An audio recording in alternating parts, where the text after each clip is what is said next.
오늘 이 새벽에 주신 하나님 말씀 에베소서 3장 1절부터 7절까지의 말씀입니다.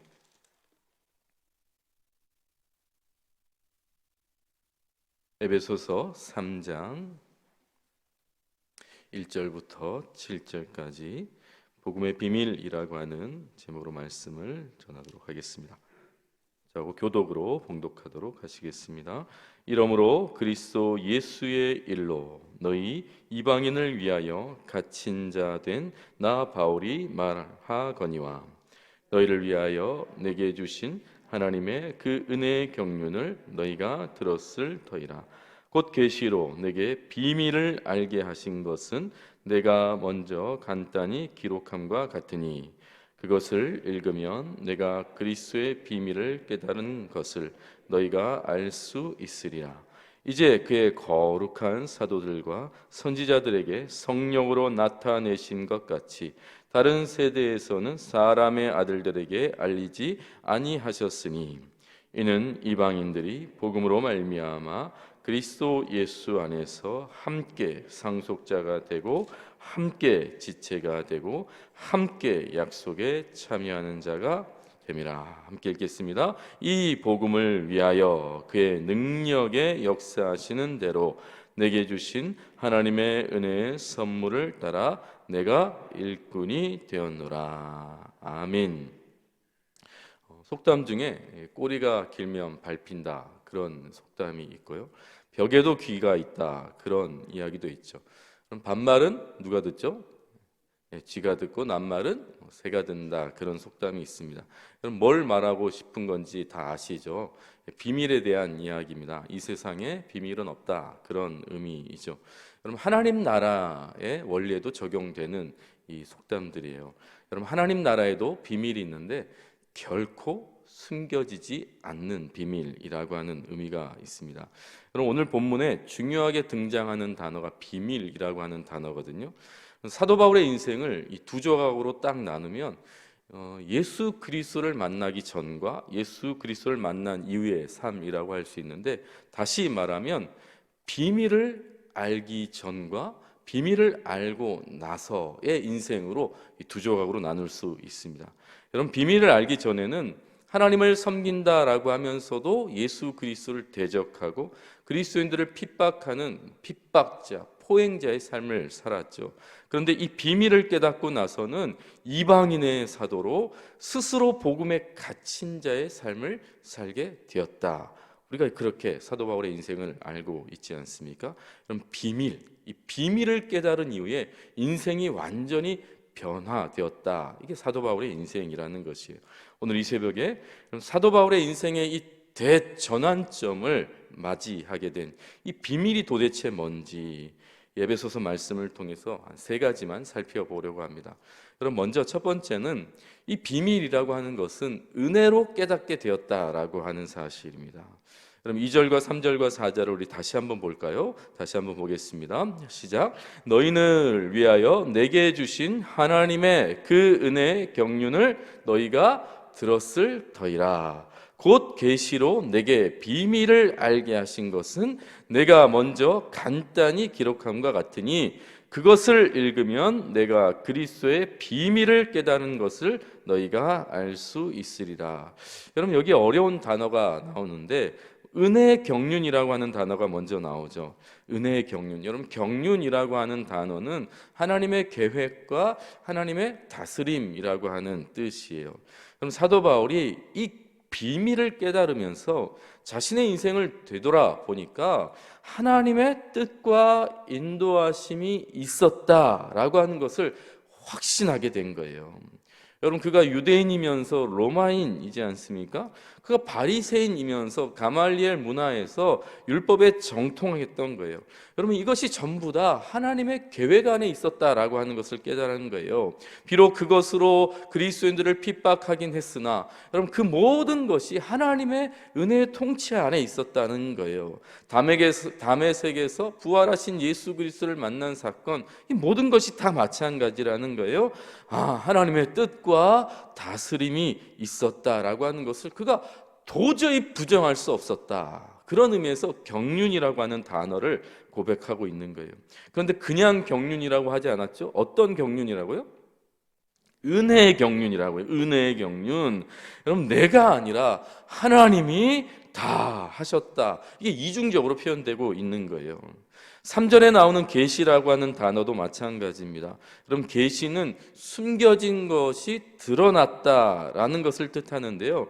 여러분, 숨겨진 것이 어떻게 드러날 수 있겠어요? 숨겨져 있으면 끝까지 숨겨져 있을 것 같은데 그게 어떻게 밝히 드러날 수 있겠습니까?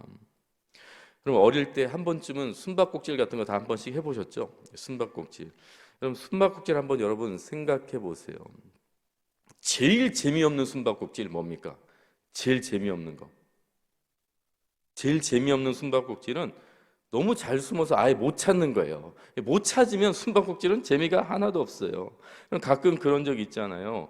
너무 꼭꼭 숨어가지고 애들은 다 집에 가고 혼자 남아 있는 경우, 뭐 그런 경우가 있어요. 그건 진짜 재미없는 숨바꼭질이에요. 여러분, 숨바꼭질은 숨는 재미가 아니라 찾는 재미예요. 찾는 재미. 그래서 술래가 못 찾겠다, 깨꼬리 그러면 일부러 내가 어디 있는지 힌트를 줘요. 소리를 내기도 하고 뭐 다른 힌트를 주기도 하는 것이죠. 찾는 재미이기 때문이에요. 계시가 바로 그런 의미예요. 계시라고 하는 것은 드러나다. 그러면 커튼을 열다, 그런 의미가 있어요. 비밀이죠, 비밀. 그런데 이 커튼을 열듯이 보여지게 되는 거예요. 들춰지게 되는 것입니다. 못 찾는 비밀이 아니라 숨기신 하나님께서 우리가 발견할 수 있도록 들춰서 보여주시는 것, 그게 비밀이라고 하는 의미에 담겨 있어요.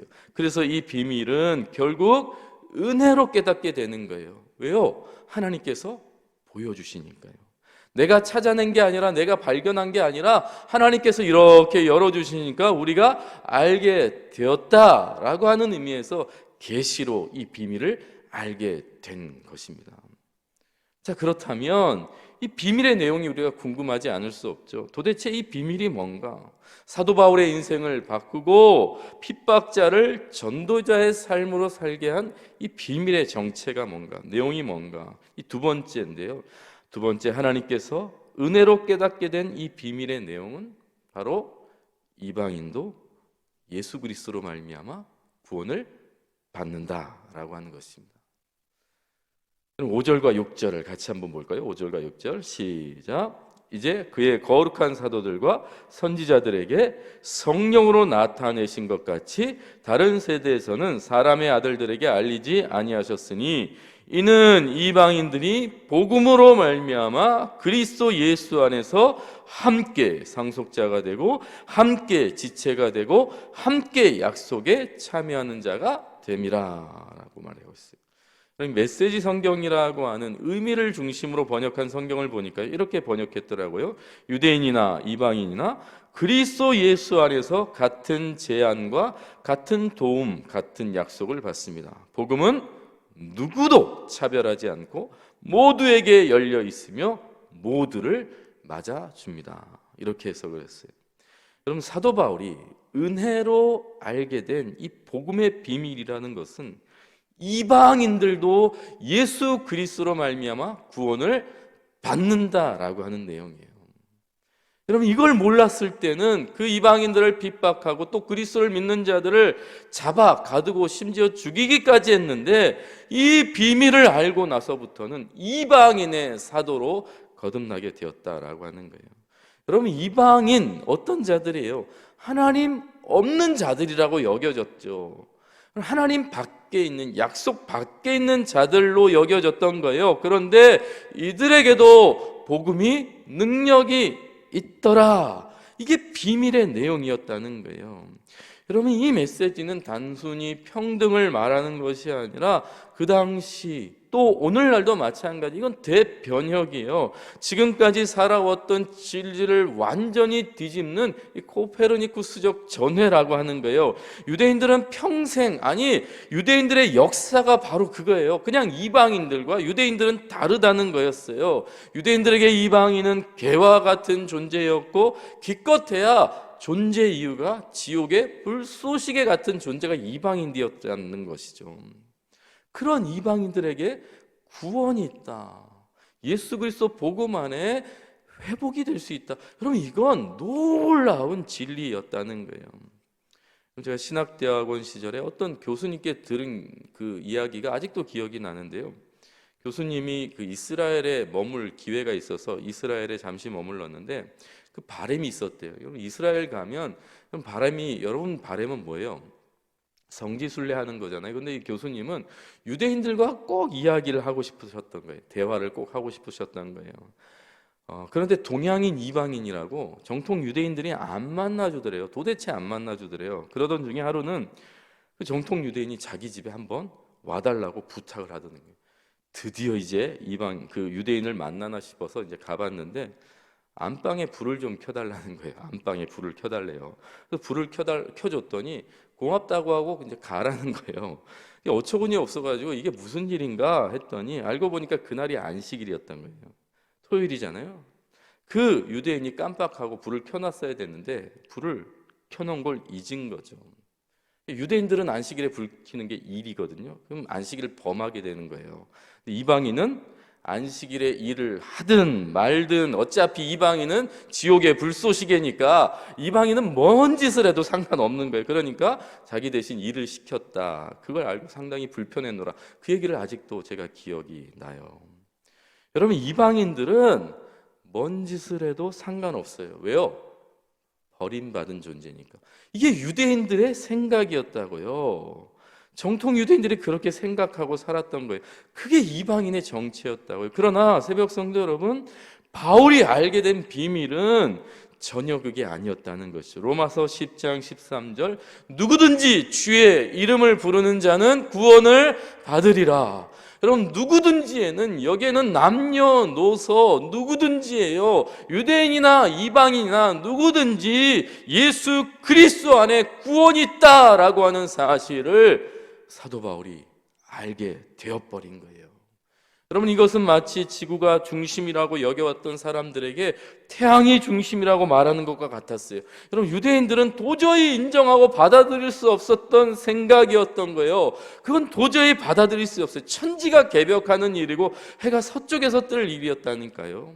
그런데 사도 바울이 알아버린 거예요. 그냥 깨달아져 버린 거예요. 이게 그동안 숨겨진 비밀과 같았는데 이제 이방인이 버림받은 존재가 아니라 지옥의 불쏘시개가 아니라 그리스도 안에서 함께 상속자가 되고 함께 지체가 되고 함께 약속에 참여한 자가 되었다는 사실을 은혜로 깨닫게 된 거예요. 자기 노력이 아니고 자기가 연구해서 결과가 아니라 하나님께서 은혜로 알게 하셨다라고 하는 것입니다. 그래서 세 번째, 이 비밀을 알게 된 바울이 이전과 다른 삶을 살게 되는 거예요. 이 비밀을 깨닫게 되니까 온 열방을 향하여 사명을 발견하게 된 거죠. 복음을 전하는 삶을 살게 되는 거예요. 사명을 발견하니까 새로운 삶을 살게 된 자가 바로 사도 바울이었다는 것입니다. 사명자의 삶. 그럼 7절을 같이 한번 읽을까요? 시작. 이 복음을 위하여 그의 능력이 역사하시는 대로 내게 주신 하나님의 은혜의 선물을 따라 내가 일꾼이 되었노라. 여러분, 여기서 일꾼은 디아코노스, 헬라어라고 하는 단어, 헬라어인데 하인, 종, 노예라고 하는 의미예요. 주인을 위해서 가장 밑바닥에서 충성하는 직분이죠. 여러분, 종이 되고 싶으세요? 하인 어떠세요? 하인. 노예는 어떠세요? 여러분, 지금도 노예, 하인하면 사실 비천한 역할인데 2000여 년 전에 바울 시대 종, 노예, 하인의 삶은 가장 비참해요. 가장 처참한 존재였다고요. 말하는 동물이었다고요. 근데 바울이 기꺼이 자신이 종이 되었다라고 고백하는 거예요. 그럼 사도 바울이 가장 낮은 자리에 기꺼이 자리할 수 있는 것은 복음의 비밀이 얼마나 높고 영광스러운지 깨달았기 때문임을 믿습니다. 복음이 얼마나 영광스러운지 깨달으니까요, 그 비천한 자리, 그 낮아지는 자리까지 기꺼이 가게 되는 것입니다. 여러분, 이렇게 할 수 있는 이유가 복음의 비밀을 공부했기 때문이 아니라, 연구했기 때문이라, 알아버렸기 때문이야. 하나님께서 은혜로 깨닫게 해버리니까 이 놀라운 삶을 기꺼이 살게 되었다라고 하는 것입니다. 여러분, 사도 바울의 삶이 행복했을까요? 사도 바울이 행복했을까요? 이방인을 위한 사도로 온 세계 선교 여행을 다니고 집 한 채 제대로 가지지 못하고 많은 세월 굶주리고 헐벗고 죽을 고비를 넘기고 지금도 감옥에 갇혀있는 이 사도 바울의 인생이 행복했을까요? 여러분, 어떠세요? 어떤 생각이 드세요? 여러분, 예수 그리스도를 믿는 인생이 행복할까요? 마태복음 13장 44절 우리 같이 한번 읽어보겠습니다. 시작. 천국은 마치 밭에 감추인 보화와 같으니 사람이 이를 발견한 후 숨겨두고 기뻐하며 돌아가서 자기의 소유를 다 팔아 그 밭을 사느니라. 그럼 자기의 것을 다 팔아버리면서 기뻐할 수 있는 건 가치를 아는 자가 할 수 있는 거예요. 그럼 예수님을 만난 제자들이 평생 붙들고 살았던 금을 버리는 것은 무모한 게 아니에요. 그건 억지스러운 것도 아니에요. 가치를 발견하니까, 진짜 예수 만나니까 너무나 자연스럽게 모든 게 그냥 내려놓아지는 거예요. 예수가 내 것이고 예수 그리스도를 만난 그 감격과 기쁨이 모든 것을 그냥 하찮게 여길 수 있는 능력이 되더라는 거예요. 여러분, 예수와 산타의 차이 있어요. 예수와 산타. 산타는 북극에만 살지만 예수님은 어디든지 계신다. 산타는 굴뚝을 타고 내려오지만 예수님은 우리의 마음 문을 열고 찾아오신다. 산타는 1년에 딱 한 번 오지만 예수님은 언제든지 찾아오신다. 산타는 아이들에게만 찾아오지만 예수님은 누구에게나 찾아오신다. 산타는 잠시 필요한 선물을 주지만 예수님은 영원한 생명을 주신다. 산타는 울면 안 돼! 라고 말하지만 예수님은 모든 염려를 내게 맡기라. 내가 너희를 쉬게 하리라 말씀하신다. 여러분, 산타를 기다리는 자가 아니라 예수 그리스도, 그분을 만나서 그분으로 말미암아 기뻐하는, 어떤 삶에 처했을지라도 감격할 수 있는 그 놀라운 인생, 우리가 살 수 있는 존재가 되었다는 것을 믿으시기 바랍니다. 그럼 우리 기뻐할 수 있는 존재, 단지 그 복음의 가치를 우리가 좀 잘 모르고 있을 뿐이라는 것입니다. 오늘 이 새벽 저와 여러분 가장 최고의 선물인 예수 그리스도를 받은 자인 줄 믿습니다. 나의 주 나의 하나님으로 만나신 줄 믿습니다. 그러면 우리가 기쁨으로 감사로 감격하고 살아가는 방법은 다른 거 없어요. 선물 받았으면 어떻게 하면 돼요? 풀어보면 되잖아요. 풀어보면 되잖아요. 마찬가지 최고의 선물인 예수 그리스도를 누리는 것입니다. 주님을 찬양하시고 주님의 이름으로 기도하시고 주의 말씀을 깊이 묵상하면서 사도 바울의 감격이 우리의 감격이 되고, 여러분 모든 신앙의 선배들이 누렸던 그 기쁨, 우리의 기쁨 될 줄 믿습니다. 복된 하루 성탄 2부, 주님과 동행하는 그 감격, 그 기쁨 누리시길 주의 이름으로 축복합니다. 기도하시겠습니다. 존귀하신 아버지 하나님, 오늘 이 새벽 은혜로 나와왔습니다. 모든 것이 은혜임을 되새기게 하심을 감사합니다. 복음의 영광과 가치를 깨닫게 된 우리가 복음의 비밀을 아는 자의 삶을 기꺼이 살아 누리는 그 복을 누리게 하여 주시옵소서. 오직 복음이신 예수 그리스도로부터 오는 가장 고귀한 가치를 이 새벽 성도들 모두 누리게 하여 주시옵소서. 최고의 선물인 예수 그리스도, 나의 주 나의 하나님으로 만나게 하셨사오니 성탄의 기쁨을 기대하며 오늘 하루 기쁨이 충만한 하루 되게 하여 주시옵소서. 예수님 존귀하신 이름으로 기도합니다. 아멘. 아멘.